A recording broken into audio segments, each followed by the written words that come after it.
समर्पयामि विश्वक्सेनस्य अनुग्रह प्रसाद सिद्धिरस्तु। ओम अनन्याहं पंचावरां श्रोत्रियाणाभूय अभिपूजयति आचार्यगणकं दानास्य त्रिपुरा भूर्या दारासदत्तस्यमानशेषु सरत्सरत्सु परिपूरितेषु मृदवादिष्ये गृणामि दत्तागुं शर्गुं सर्वजनं पुण्यं पावनं सर्वकारणं विष्णुपादोद्भवं शुद्धं सर्वमङ्गलदायिनं समृद्धं यक्षामन्त्रपूतं शुभावहं कावेरी तुङ्गभद्रा च कृष्णवेणी च गौतमी रतेति विख्याता पञ्चगङ्गा प्रकीर्तिता सागरराक्षाञ्चिण्डीये तत्कर्म विघातिनः अर्पयामि कुम्भेऽस्मिन् साफल्यं कुरु कर्मसु क्षरासमन्भूता सहकाया मल्लवत्वजः अस्मान् कुम्भे अर्पयामि सर्वदोषापनुत्तये नारिकेरसमन्भूता त्रिनेत्ररसम्मदा दलितं सर्वं पापं पीडां क्षमेनुदा रत्नानि दोषे स्वादिस्मितापगः चित्रमेमहे पाञ्चभौतिकमावाहयामि सर्वतीर्थजनमावाहयामि समर्पये सहस्रविघ्नया पाचाविददा परुत्र विष्णुर्विष्णे देवामुज्जलवरदस्पस्याः ओम वर्णमावाहयामि समावाहयामि ताम्बरमावाहयामि प्रतिमावाहयामि सर्वतीर्थजलानावाहयामि गिदमासनं वाक्यं समर्पयामि समर्पयामि आगमनीयं समर्पयामि स्थानं समर्पयामि प्लोतमस्परलङ्करणार्थं पुण्यपुष्पाञ्जतान् समर्पयामि धारयामि करुणाय नमः रूपमाग्रापयामि प्रत्यक्षदीपं दर्शयामि गंगादि सर्वतीर्थजनाय नमः प्रत्यक्षदीपं दर्शयामि समर्पयामि आगमनीयं समर्पयामि निवेदयामि पानीयं समर्पयामि आगमनीयं समर्पयामि ताम्बूलं समर्पयामि ताम्बूलानन्तरं मङ्गलनीराजनं दर्शयामि ॐ श्रुतेश्वराय विद्महे पाशहस्ताय धीमहि गरुडाय नमः गंगाय समर्पेश्वराय नमः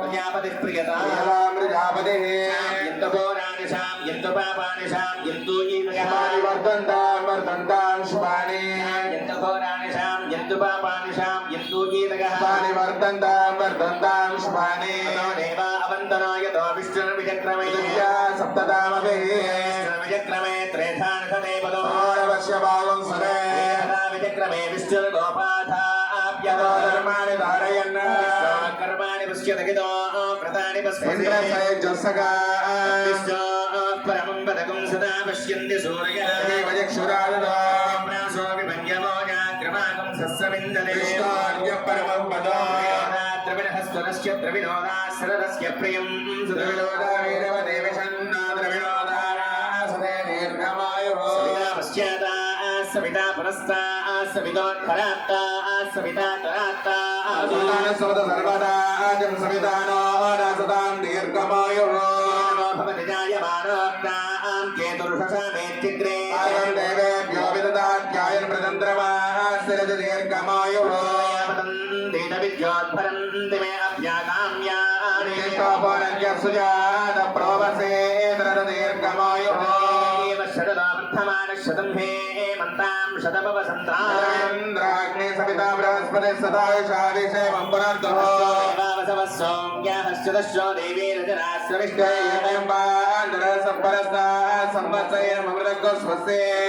श्रियानिरयाय श्रियं वयोजरिदृभ्यो ददायन् भवन्ति सख्या समितामिदन्द्रोर्यासदेवादेया रागाय सरस्वती मह्वभूते वरुणानयन् स्वस्तये नामन्यमानो मृत्यं मृत्योजो हवीवे दोषो सस्माजे प्रजाविलिग्नमृतत्वमस्यात्मकं सुकृते जातवेदवलोकमग्ने कृणवस्योनो वीरवन्तं गोमन्तकं प्रयं नसते स्वस्ते प्रजां मे गोपायामृतत्वाय देवसे ऋष्यमाणाञ्चामृते सत्ये प्रतिष्ठिता रामानं पृथिवीन्द्यामने हसकं सुशर्मानपतिगुं सुप्रणीतैवें नागस्वरित्वामनागसहस्रवन्दे वारो हेमा स्वस्तये शतवीर्याय सदोतये भिमादशाहे शरदो अजेतानिन्द्रो ने सतन्दुदृतानि विश्वा दक्षिणावतां चित्रा दक्षिणावतां दिवि सूर्या दक्षिणावन्तो मृतो भजन्ते दक्षिणावन्त प्रतुरतन्नायुः पुष्णयाम देवा माक्षप्रियत्रा सुष्ठवागं सस्तरूपे अन्तिदेवागित्राणश्चक्राजलसं तरोणा क्षमतर्माता सविता सपुत्रः नक्षत्रं दत्पत्कुर्वेदोपव्यशो नक्षत्रं नगिति तत्र सूर्यो गण्यं पश्ये एव गुरुदेव श्री भगवदाज्ञया भगवत्कैङ्कर्यरूपं श्रीमन्नारायण प्रीत्यर्थं श्री सीता लक्ष्मण हनुमः समेत श्री रामचन्द्र स्वामिनः दिव्य परिपूर्ण अनुग्रह प्रसादेन विशेषेण वीराञ्जनेय स्वामी दिव्य देवालये ज्ञान दीक्षा कृतेन पवित्रोत्सव कर्माङ्गं मध्य तृतीय दिवसे सायंकाले विशेषेण लोक कल्याणार्थं सीताराम कल्याण महोत्सव कर्माङ्गम् अत्रागतस्थितानां सर्वेषां भक्तजनानां च संपूर्ण आयुरारोग्यैश्वर्याभिवृद्ध्यर्थम् एतत् कल्याण महोत्सवस्य सर्वत्र प्रोक्षणार्थं पुण्याहं भवन्तो प्रपुण्यां कर्मणोऽस्तु भवन्तो प्रपुण्यां कर्मणोऽस्तु स्वस्तिर्भवन्तो प्रभवन्तु स्वस्तिर्भवन्तो कर्मरुक्यताः समृद्धिः पुण्यां समृद्धिः मोहिष्यामयोपवस्थान ऊर्जेन दातनाः यक्षसे शिवनमोहस्तस्य पारयते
शुभम शुभम शुभम वर्णाय शुभसेनाय नमः पुनः पाद्याज्ञादिवर्यान् समर्पयामि वर्णाय नमः विष्णुसेनाय नमः सर्वोपचारान् समर्पयामि यदा शिवदास्तानमुत्पादयामि भवनार्थं क्षेमाय पुनरागमनाय च विशेषेण कल्याण महोत्सव कर्माङ्गं श्री सीतारामस्वामिनः विशेषेण कल्याण महोत्सव समये सर्वरक्षार्थं रक्षासूत्रधारणार्थं रक्षाबन्धन पूजां च करिष्ये ओम श्रीव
स्वस्ति भूषा सुरदातन स्वस्ति ज्ञावा पृथिवी सुखेतुना स्वस्तये वायुप्रवाहे सोमो स्वस्ति भुवनस्य यस्पतिः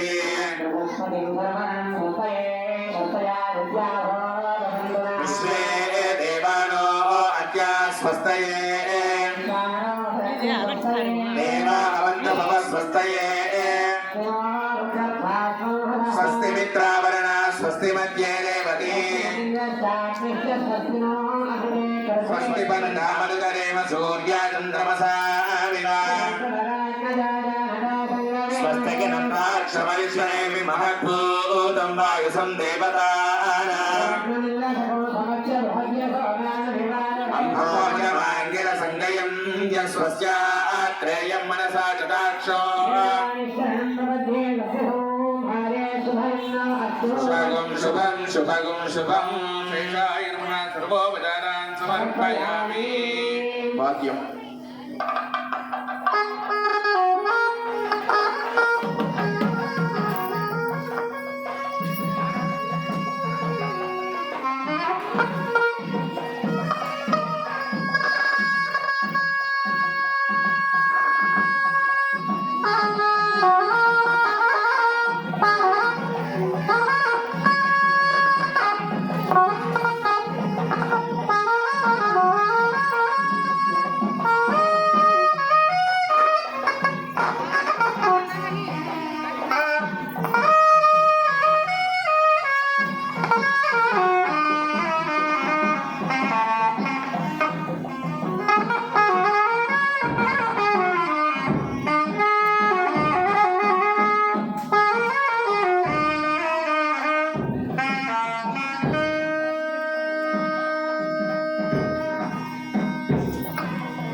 కూడా దోష పరిహారార్థమై చేసేటువంటి మహత్తరైనటువంటి పుణ్య ఆగమానుసారంగా ప్రత్యేకంగా నిర్ధాస్తున్నానుసారంగా ఈ యొక్క కార్యక్రమాన్ని అందరం కూడా 3 రోజుల పాటు కూడా జరుపుకుంటూ ఉన్నాం. అందులో భాగంగా మొట్టమొదటి రోజున అంకురార్పణ అనేటువంటి కార్యక్రమాన్ని నిర్వహించుకొని మరుసటి రోజు ఉదయం అకల్మష హోమం, అదేవిధంగా స్వామివారికి విశేష కార్యక్రమం, అభిషేక కార్యక్రమాలు ఇత్యాదివన్నీ కూడా ఒక్కొక్క రోజు ఒక్కొక్క పూట చాలా విశేషమైనటువంటి పుణ్య కార్యక్రమాలన్నీ కూడా నిర్వహించుకొని నేడు ఉదయం మహాపూర్ణాహుతి అనంతరం స్వామివారి యొక్క ప్రధానమైనటువంటి కలశంలో శక్తి అంతా కూడా స్వామివారికి ప్రోక్షణ చేసి అటు పిమ్మట స్వామివారికి ఆ యొక్క శక్తినంతా కూడా రెట్టింపు చేయడం కోసం ఈ యొక్క సంవత్సర కాలంలో జరిగేటువంటి దోష నివృత్తి అవ్వడం కోసం చెప్పినటువంటి విధంగా ఆ యొక్క కార్యక్రమాలన్నీ కూడా పరిసమాప్తం చేసుకొని ఇప్పుడు విశేషంగా సీతారామ కళ్యాణ మహోత్సవాన్ని నిర్వహించుకుంటూ ఉన్నాం. ముందుగా భగవత్ ప్రార్థనతో ఈ యొక్క కార్యక్రమాన్ని ప్రారంభం చేశారు ఆచార్య స్వామి వారు. విశేషంగా మనం స్వామివారికి చెప్పిన సంకల్పం ఏంటి? వీరాంజనేయ స్వామి వారి యొక్క ఆలయంలో ఈ యొక్క కార్యక్రమం చేస్తున్నాం. కానీ మొట్టమొదటి రోజు నుంచి కూడా ఇంతవరకు కూడా సీతారామస్వామి వారి యొక్క అనుగ్రహం చేతే చేస్తున్నామని చెప్పి సంకల్పంలో చెప్తూ ఉన్నాం. ఎందువల్ల అంటే ఆ వీరాంజనేయ స్వామి వారికి తన పేరు మీద చేస్తే ఏది కూడా స్వీకరించి ఇష్టపడదనమాట. మనమైనా కానీ ఈ యొక్క కార్యక్రమం చేస్తున్నామంటే భగవంతుని యొక్క అనుగ్రహం ఉంటుందంటే ఈ యొక్క కార్యక్రమం చూస్తున్నామన్నా అదేవిధంగా నిర్వహిస్తున్నామన్నా భగవంతుని యొక్క అనుగ్రహం లేనిది ఏదో కూడా మనం చేయలేం. కనుక అటువంటి రామభక్తుడైనటువంటి ఆ ఆంజనేయ స్వామి వారి యొక్క సన్నిధిలో జరిగేటువంటి కార్యక్రమాన్ని కూడా ముందుగా ఆ సీతారామస్వామి వారు ముందుగా ఆహ్వానం చేసుకున్నాం. మొట్టమొదటి రోజున అంకురార్పణకు ముందుగా ఆ యొక్క కోదండ రామస్వామి వారి ఆలయానికి మంగళవాద్యాలతో వెళ్ళి ఆయన ఈ యొక్క వీరాంజనేయ స్వామి వారి యొక్క దేవస్థానంలో 3 రోజుల పాటు కూడా నిత్య వైభవోపేతంగా కార్యక్రమం నిర్వహించాలి అని చెప్పి ఎందుకోసం నిర్వహించాలంటే లోక కళ్యాణార్థమై ఇక్కడికి వచ్చేటువంటి భక్తులందరూ కూడా మనోవాంఛలన్నీ కూడా నెరవేరాలని ఆయన ఈ యొక్క ఆలయంలోకి రాగానే వారి యొక్క పాపాలన్నీ కూడా ప్రక్షాళన అవ్వాలి అంటే కనుక ఆ స్వామి వారి యొక్క శక్తి కావాలి. ఆ యొక్క శక్తి కావాలంటే ఇటువంటి విశేషమైనటువంటి కార్యక్రమాలు ఎన్నో కూడా చేస్తే గానీ ఆ యొక్క స్వామికి శక్తి మనం ప్రత్యేకించి ఇవ్వక్కర్లా. ఎప్పుడూ కూడా శక్తి ఉందిలే. అయినప్పటికీ కూడా మన యొక్క మనుషులు మాత్రం ఈ యొక్క శాస్త్రం అంటే మనకి ఈ యొక్క శాస్త్రం అనేక విధంగా చెప్తూ ఉన్నాయి. అనేక రకాల పూజలు కావచ్చు, అనేక క్రతువులన్నీ కూడా సెలవిచ్చి ఉన్నారు. వీటన్నిటినీ కూడా మనం చేయలేం.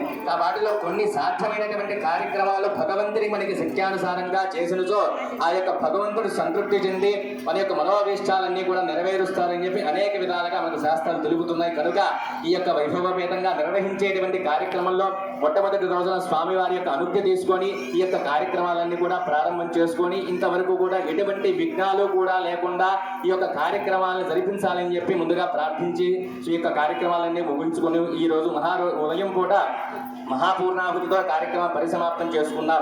ఇప్పుడు సీతారామ కళ్యాణం చేస్తూ ఉన్నాం. ఎందుకు సీతారామ కళ్యాణం చేస్తున్నాం? మొట్టమొదటి రోజునేమో కోదండరామస్వామి యొక్క ఆలయానికి వెళ్ళి ఆ యొక్క రామచంద్ర ప్రభు యొక్క అనుమతి తీసుకున్నాం. నాయన ఈ యొక్క అనుమతితో ఈ యొక్క కార్యక్రమం చేస్తున్నాం. ఈ యొక్క ఆచార్య స్వామి వాళ్ళందరినీ కూడా మేము ఆహ్వానించాం. వాళ్ళందరినీ కూడా ఏదో పిలిచాం కాబట్టి సరిపోదు. వారికి ఆచార్య వలన నాయన మీరందరూ కూడా ఇంతమంది వచ్చారు, ఏదో మాకు డబ్బులు ఉన్నాయి ఇంత పెట్టుకుంటున్నాం, మీరు ఈ పని చేయమని చెప్పడం కాదనమాట. శాస్త్రంలో ఏ విధంగా అయితే తెలపబడి ఉందో నాయన ప్రత్యేకంగా 3 హోమాలు ఏర్పాటు చేసుకొని ఉన్నాం. అనేక 3 వర్ణాల్లో ఆ యొక్క కలశాలు ఏర్పాటు చేసుకొని ఉన్నాం. ఇది ఒక్కొక్కరికి ఒక్కొక్క బాధ్యతగా ఆచార్య వర్ణం అనేటువంటి కార్యక్రమానికి ఆ యొక్క వచ్చినటువంటి బ్రాహ్మణోత్తరందరికీ కూడా ఆ యొక్క వర్ణాన్ని ఇవ్వడం జరిగింది. తర్వాత ఈ విశేషమైనటువంటి స్వామివారికి నిన్నటి రోజున పవిత్ర సమర్పణ అనేటువంటి కార్యక్రమాన్ని ఇప్పుడు లోపల గర్భాలయంలో స్వామివారు దర్శిస్తూ ఉన్నారు. రంగురంగుల పట్టు పవిత్రాలతో స్వామి దర్శిస్తూ ఉన్నారు అనమాట. అది ఏదో రంగుదారాలతో వేసినటువంటి కాదనమాట. ఆ యొక్క పవిత్రోత్సవ కార్యక్రమం ఎంత శక్తివంతమైనదో, ఎంత పవిత్రమైనటువంటిదో ఆ యొక్క పవిత్రం తయారు చేయడానికి కూడా అంతే పవిత్రంగా కూడా చేయాలన్నమాట. దాన్ని ఎప్పుడు పడితే ఎప్పుడు మనకు కాలక్షేపం కోసం సీరియల్ చూస్తూ చేసేటువంటి పవిత్రం కాదనమాట. దాన్ని నెయ్యడం కోసం కూడా ఆ యొక్క మహిళలే వేయాలి. కొన్ని సందర్భాల్లో కొన్ని సమయాల్లో మాత్రమే దానికి ప్రత్యేకంగా భగవన్ నామంతోనే ఆ యొక్క స్త్రీ మహిళలందరూ కూడా దాన్ని నేస్తారనమాట. ఎక్కడ పడితే ఎక్కడ తయారు చేయరు. దానికంటూ కొన్ని స్థలాలు కొన్ని ప్రదేశాలు నిర్దిష్టంగా కొన్ని చోట్ల మాత్రమే దొరుకుతాయి అనమాట. దానికంటూ ప్రత్యేకంగా కొన్ని దారాలనే ఎంచుకోమని చెప్పి శాస్త్రం చెప్పింది. అనేక విధాలుగా ఆ యొక్క పవిత్రానికి ఎటువంటి అర్హత కలిగినవో వాటిని మాత్రమే తీసుకొని ఆ యొక్క పవిత్రంగా తయారు చేయడం జరుగుతుందన్నమాట. అటువంటి విశేషమైనటువంటి పుణ్య పవిత్రాలన్నీ కూడా మనం తీసుకొని వచ్చాం. తీసుకొని ఎందుకు మనందరం కూడా తీసుకోవడం కాదనమాట. అన్నీ కూడా భగవంతుడికి సమర్పించి ఈ యొక్క సంవత్సరం పాటు జరిగేటువంటి దోషాలన్నిటి కూడా నివారణ అవ్వాలి అని చెప్పి సంకల్పం చెప్పిన విధంగానే ఆ యొక్క నిన్నటి రోజున స్వామి వారికి ఆ పవిత్ర సమర్పణ అనేటువంటి కార్యక్రమాన్ని కూడా మనం నిర్వహిస్తున్నాం. అందులో భాగంగానే నిన్నటి రోజున మహాశాంతి హోమ కార్యక్రమం. అంటే ఈ యొక్క మహాశాంతి హోమ కార్యక్రమం ఎందువల్ల అంటే విశ్వ సృష్టి కోసం చేసేటువంటి అద్భుత యాగాల్లో కూడా ఈ యొక్క మహాశాంతి హోమం కూడా ఒక భాగమే అనమాట. అటువంటి హోమాన్ని కూడా నిన్నటి రోజున పూర్తి చేసుకుని ఈ రోజు సాయంకాలం సీతారామస్వామి వారి యొక్క కళ్యాణ మహోత్సవాన్ని ప్రారంభం చేశాం. ముందుగా ఆచార్య స్వామి వారు ఈ యొక్క సభను అధిరోహించినటువంటి పెద్దలందరూ కూడా వశిష్ఠుల వారు, విశ్వామిత్రుల వారు ఇత్యాది మహోదరులందరూ ఎందరో కూడా వేదికను అధిరోహించి ఉన్నారనమాట. ఇటువంటి ఆ సీతారామ కళ్యాణ ఘట్టం చిత్రపటం చూస్తే ఏ విధంగా అయితే మనందరికీ కూడా ఆనందం కలిగిస్తుందో అటువంటి సుందరమైనటువంటి ఘట్టాన్ని ఇప్పుడు వేదిక చూస్తే మనందరికీ కూడా తెలుస్తూ ఉందన్నమాట. ఇటువంటి పండితోత్తములు ఎందరో కూడా దర్శిస్తూ ఉన్నారు. ఆచార్య స్వామి వారందరూ కూడా మీ యొక్క ఆలయంలో మీరు చేపట్టినటువంటి ఈ యొక్క పవిత్రోత్సవ కార్యక్రమం కోసం ఇంతమంది బ్రాహ్మణులందరూ కూడా ఈ యొక్క పట్టణానికి విచ్చేసి ఈ ఆలయంలో నిర్వహించేటువంటి కార్యక్రమం కొరకై మేమందరూ కూడా ఇక్కడ రావడం జరిగిందనమాట. ఇటువంటి కళ్యాణ మహోత్సవంలో భాగంగా ముందుగా విశ్వక్సేన పూజతో ఈ కార్యక్రమాన్ని ప్రారంభం చేసుకున్నాం. విశ్వక్సేన పూజ అంటే ఎందుకు చేస్తామంటే విష్ణుమూర్తి యొక్క సర్వసైన్యాధ్యక్షుడు. ఆయన ఎటువంటి విఘ్నాలు కూడా దరిచేరకుండా ఉండేటువంటి బాధ్యత నీకు అప్పచెబుతున్నామని చెప్పి ముందుగా ఆయన ప్రార్థన చేశాం. తర్వాత శుద్ధి పుణ్యాహ వచనం, మనం భగవంతునికి వినియోగం చేసేటువంటి ఈ యొక్క వివిధ రకాలైనటువంటి పుష్పాలు కావచ్చు, పండ్లు కావచ్చు, రకరకాల ద్రవ్యాలన్నీ కూడా పరమాత్మని చెందాలంటే కనుక ముందు పవిత్రత ఏర్పడాలి. ఆ యొక్క పవిత్రత ఏర్పడాలంటే శుద్ధి పుణ్యాహ వచన కార్యక్రమం చేయని చెప్పి శాస్త్రం చెప్తూ ఉంది. అదేటువంటి శాస్త్రానుసారంగా ఏవైతే మనకి ఇవన్నీ కూడా ఏదో కల్పించి చేసేటువంటి క్రతువులు కాదనమాట. శాస్త్రంలో ఈ యొక్క ఒక్కొక్క కార్యక్రమం ఒక్కొక్క విశేషమైనటువంటి ప్రాధాన్యత కలిగి ఉన్నటువంటివి ఇవన్నీ కూడా. అందువల్ల పుణ్యాహవచనంతరం స్వామివారికి రక్షణ అంటే కంకణ ధారణ చేశామయ్యా అంటే మనందరినీ కూడా రక్షించేటువంటి బాధ్యత ప్రత్యేకించి ఆయన ప్రత్యేకించి చెప్పాల్సిన అవసరం లేదు ఆ యొక్క పరమాత్ముడికి. కానీ ఎందువల్ల అంటే ఈ యొక్క సీతారామ కళ్యాణం కోసం మన యొక్క ఆనందం కోసం వేడుకగా చేసుకుంటూ ఉన్నాం. వేడుక అంటే ఇంకో విధంగా అర్థం చేసుకోకూడదు అనమాట. పరమాత్ముడి యొక్క అనుగ్రహాన్ని పొందడం కోసం మన యొక్క ఆనాడు ఆ త్రేతాయుగంలో సీతారామ కళ్యాణం ఎలా జరిగిందో మనందరూ కూడా చూడలేదు కనుక ఈ యొక్క మన ఆనందం కోసం సంతృప్తి కోసం ఆ సీతారామ కళ్యాణాన్ని ప్రతి సంవత్సరం కూడా నవమి నాడు జరుపుకుంటూ ఉంటాం. ఈ విశేషమైనటువంటి రోజుల్లో పర్వదినాల్లో కూడా నిర్వహిస్తూ ఉంటాం. కానీ ఇక్కడ విశేషం ఏమిటయ్యా అంటే చేసినటువంటి కార్యక్రమం వీరాంజనేయ స్వామి వారి దేవస్థానంలో. కానీ ఎందుకు రామ కళ్యాణం చేస్తున్నామయ్యా అంటే మనం ఏది చేసినా కానీ ఆ పరమాత్మ కొరకే చేస్తాం. కానీ ఆంజనేయ స్వామి వారికి చేసి రాముడి వారికి చేయడం ఏమిటంటే ఇదే విశేషం అనమాట. ఆయన ప్రత్యేకంగా నువ్వు ఆంజనేయ స్వామిని పిలిచినా కానీ రాయడనమాట. సీతా లక్ష్మణ పరమసమేత ఆంజనేయ స్వామిని హితమాసనం అనగానే ఆయన చాలా సంతోషపడతారనమాట. అంటే నన్ను కాదు, నాతో పాటు నేను పరమ పూజగా భావించేటువంటి నా యొక్క గురువుగా భావించేటువంటి రామచంద్రుడితో పాటు నన్ను ఆహ్వానిస్తున్నారు కనుక ఇది నాకు సంతోషం కలిగించేటువంటిది అని చెప్పి ఆ యొక్క పరమాత్ముడు కూడా అమిత ఆనందపడుతూ ఉంటాడు.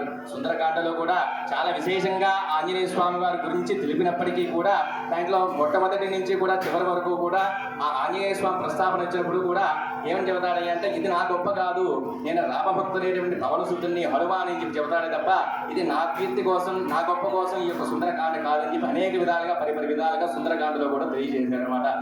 అత్యంత విశేషమైనటువంటి ఈ యొక్క కళ్యాణ మహోత్సవంలో స్వామివారు రక్షాసూత్ర ధారణ చేశారు. అనంతరం బ్రహ్మాది అష్టదిక్పాలకులందరినీ కూడా ఆహ్వానం చేశారు. ఎందువల్ల అంటే మనందరం కూడా స్వామి యొక్క కళ్యాణ మహోత్సవం వీక్షిద్దామని చెప్పి మహిళలందరూ కూడా సంతోషంగా ఆనందంగా స్వామివారి యథాశక్త్యానుసారంగా మీరందరూ కూడా ద్రవ్యాలన్నీ కూడా తీసుకొని వచ్చారు. కానీ ఈ దేవతలు ఎందుకు ఆహ్వానించాలయ్యా అంటే మనం ఏ విధంగా అయితే మన ఇంట్లో కార్యక్రమాన్ని బంధువుల్ని ఆ విధంగా ఆహ్వానిస్తామో మీరందరూ కూడా సపరివార సమేతంగా విచ్చేసి ఈ యొక్క వివాహం అయితే కనుక మా అమ్మాయిని అబ్బాయిని ఆశీర్వదించి వెళ్ళాలని చెప్పి ఏ విధంగా అయితే మనం శుభలేఖనిచ్చి ఆహ్వానిస్తామో అదేవిధంగా స్వామివారి యొక్క తిరు కళ్యాణ మహోత్సవంలో మీరందరూ కూడా విచ్చేసి మేము ఇచ్చేటువంటి ఆతిథ్యాన్ని స్వీకరించలాగిన అని చెప్పి ఆ దేవతలందరినీ కూడా ఆచార్య స్వామి వారు ఆవాహన చేసి ఉన్నారన్నమాట. అనంతరం నిజంగా కన్యావరణం అనేటువంటి కార్యక్రమం, స్వామివారికి పాద ప్రక్షాళన, ఇటువంటి విశేషమైనటువంటి కార్యాలు ఎన్నో కూడా ఆచార్య స్వామి నిర్వహిస్తూ ఉంటారు. మధ్యలో మనకి అవకాశం కలిగినప్పుడల్లా కూడా రెండు మాటలు ఈ ఉన్న సమయంలోనే కొన్ని మాటలు మనం తెలుసుకుని ఉందాం. ఆ సీతారామ యొక్క పరిపూర్ణమైనటువంటి అనుగ్రహంతో పాటు ఆ వీరాంజనేయ స్వామి అనుగ్రహాన్ని అందరూ కూడా పొందుదాము అని చెప్పి మనస్ఫూర్తిగా స్వామివారిని ప్రార్థిస్తూ ఒక్కసారి గోవిందనామంతో తర్వాత కార్యక్రమాన్ని ఆచార్య స్వామి ప్రారంభిస్తారు. ఇందిరారమణ గోవింద గోవింద, వల్లభ గోవింద గోవింద.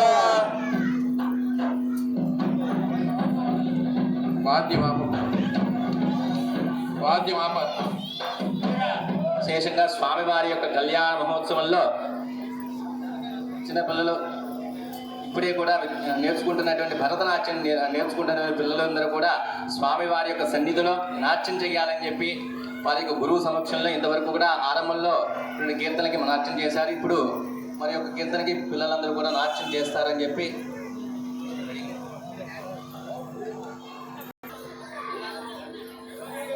బ్రహ్మ